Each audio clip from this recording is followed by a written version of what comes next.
This is Brenton Garron for the Beverly Hills Courier. We're coming to you from the Academy of Motion Picture Arts and Sciences here in Beverly Hills for the continuation of the week-long events called the Dolce Vita Beverly Hills. So Martha, you are introducing the next generation of Italian film and actors tonight. Can you tell us more about that?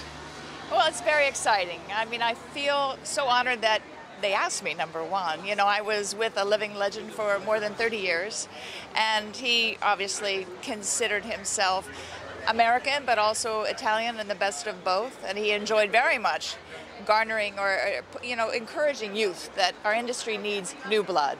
And this is something coming out of Italy, the kind of, the birth of international talent. You know, they speak English, they speak Italian.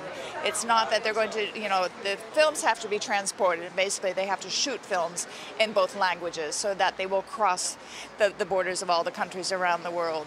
And because film is a great ambassador of culture. And just having that on, up on the screens throughout the world, people see the beauty, people see just the classiness, the loveliness of the Italian people and their stories to tell. That's right. And what do you enjoy most about Italian film?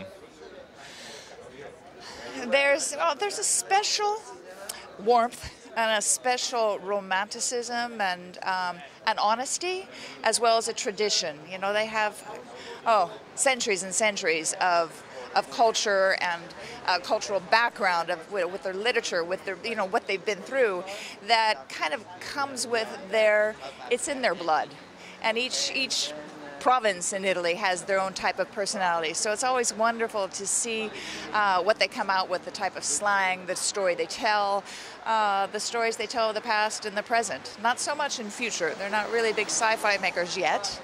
But again, with just the encouragement of Italian cinema to grow. I mean, that's something very big. They're coming now with tax incentives that will help both Italian producers as well as producers from around the world to make more movies in Italy. And it just is exploding.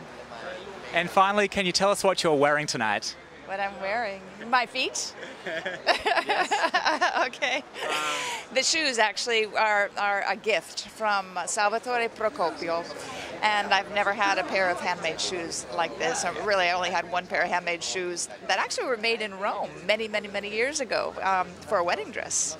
But these are really fantastic, and they are comfortable as they look beautiful. And the rest of it's a mishmash. So we have Italian coral, we have a Ferragamo purse, and a Ralph Lauren dress. How important is film to promote Italy and tell the world about the country? Well, there is no better way, really, of showing real life than by using a camera. You can, of course, tell stories. You can write about them. You can publish books or articles in the paper. But what best if you can really show that something happens in Italy with Italian actors, an Italian history or story, and you see what the Italian style is like. We've been very popular around the world. We asked ourselves some years ago, America is very fond of things Italian, but when it comes to emerging markets, will India, for instance, or Chile, or China, show the same kind of interest? And we were very surprised to see that it's a universal value. Can you just tell us about Cinecittà and how big it is in Italy for those of us over here in America who don't really know anything about it? Well, in America we have various studios. We have Sony Studios, we have Paramount Studios, we have Universal Studios, which is actually just one big ride. In Cinecittà we have workers, people who work in a studio that is the only studio, people that have been doing it for years. It's like, I don't know how to explain it, it's like being a waiter in Italy. You don't do it as a job to get to a job. You do it as your real job, and you do it because you really, really love it, and you really want to be there, and people around you really love you. And I go back and I work with people that I worked with 30 years ago, 40 years ago. I work with people that saw me walk for the first time in my father's films. And those people are still working. God bless them, and I really appreciate it. And if you could work with any actor in the world, Italian or from anywhere else, are there any people that you'd really like to work with? As an actor or director? Actor. For acting. Oh, a lot. But one of my favorite actors is Kate Winslet as a woman and Sean Penn as a man. And one of the director I really dream to work with is Inarritu. He's one of my favorite directors. So. Who would you say are your Italian acting role models? Italian at the moment, well, from the past, how can we not forget Sophia Loren?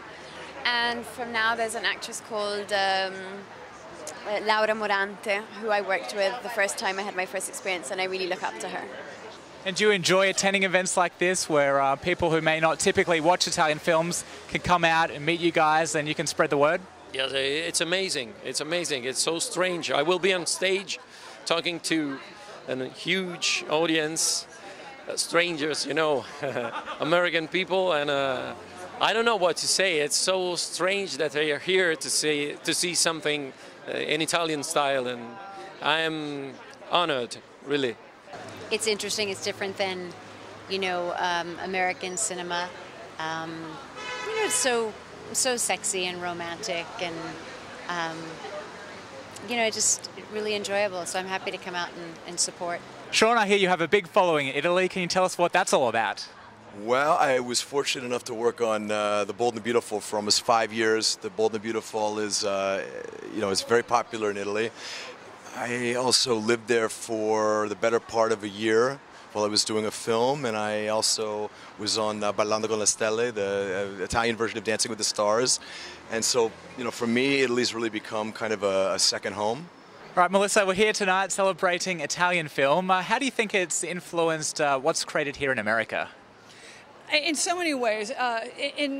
For me, you know, it's so integrated into our culture, and the style and the color and I mean, it's just the arts are so enriched by the Italian history and it's the Italian artistic history that it seeps into everything we do, and so I'm very grateful. So I've been reading that you've done guest appearances on other shows like Australia, Canada and Scandinavia for So You Think You Can Dance. What about Italy? Do you think that would be a pretty good place to go next? Well, absolutely. I hope I get the chance to go and wear these shoes. That's right. I would love it. Can you show us the shoes if we zoom out?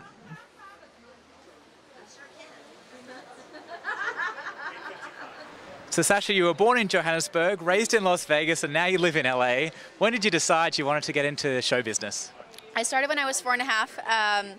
When I moved over here, we had friends of ours that were in the business, and she happened to be a photographer.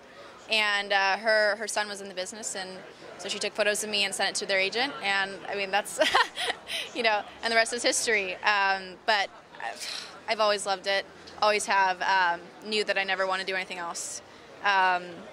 I couldn't imagine doing another job, and I'm just kind of blessed to have worked, you know, consistently along the years. And so this is great. I'm having the time of my life, that's for sure.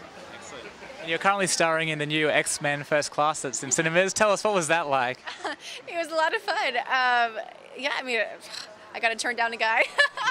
What could be better than that? No, it was really sweet. I had a really good time on set, and it was fun. It was, you know, the second time that I did the whole CGI green screen thing, and it was really nice. And as the sun sets over Beverly Hills, that wraps up our red carpet action as everyone heads inside to the Samuel Goldwyn Theatre to watch the film.